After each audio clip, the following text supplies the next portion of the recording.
राजा आणि मंत्री.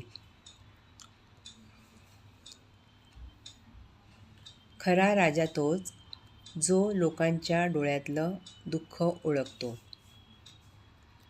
नमस्कार. आज एक छान गोष्ट बघणार आहोत. एका सम्राटाला रात्री झोप येत नव्हती. ते फेरफटका मारत असताना आपल्या कक्षाबाहेर आले तर मंत्री महोदय आपल्या हिशोबाच्या वह्या काढून हिशोब तपासत आहेत असे त्याच्या लक्षात आले. मंत्र्याच्या चेहऱ्यावर कसली तरी चिंता आहे हे महाराजांच्या अनुभवी नजरेने हेरले.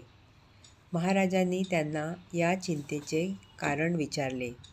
तेव्हा मंत्री म्हणाले, महाराज, मागील वर्षाच्या तुलनेत यावर्षी कर अधिक जमा झाला आहे. पण त्याचे कारण मला समजले नाही. सम्राट म्हणाले, अहो, हिशोबात काही चूक असेल. मंत्री म्हणाले, हिशोब अचूक आहे. मी स्वतः तपासला आहे.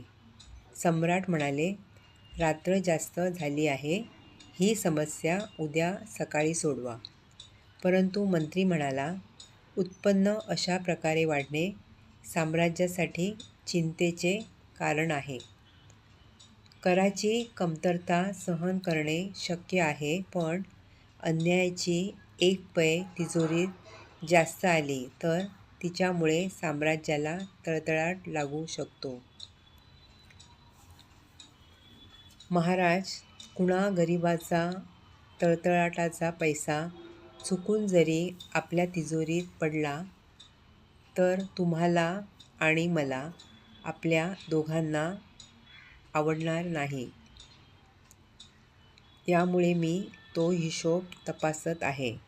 आता सम्राटही गंभीर झाला आणि मंत्र्याच्या समोर बसला.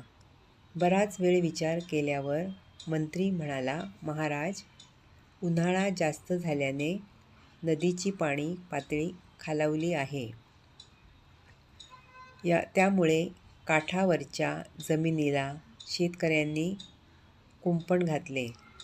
शेतकऱ्यांनी पिके कमी घेतली, पण सरकारचा कर बुडवायचा कसा या विचाराने त्यांनी सरकारात धन जमा केले.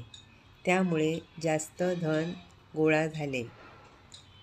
यावर राजा म्हणाला, जर दुष्काळीची परिस्थिती असेल तर त्या गरीब शेतकऱ्यांनी जमा केलेला कर आपल्या तिजोरीमध्ये ठेवून मला पापाचा धनी व्हायचे नाही. गरीब शेतकऱ्यांना शेतीसाठी मदत म्हणून तोच पैसा परत करा. सम्राटाच्या आज्ञेचे पालन करण्यात आले. पुढील वर्षी त्या राज्यात भरपूर पाऊस झाला.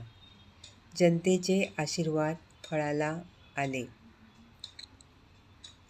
सर्वांचे हित जाणणारा, प्रेम, आत्मीयता व कठीण प्रसंगात योग्य साथ देणारी व्यक्तीच योग्य प्रकारे सत्ता चालवू शकते.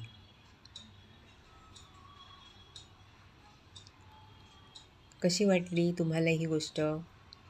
गोष्ट आवडली तर शेअर करा.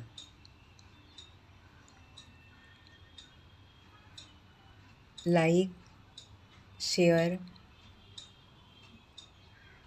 सबस्क्राईब नक्की करा. थँक्यू.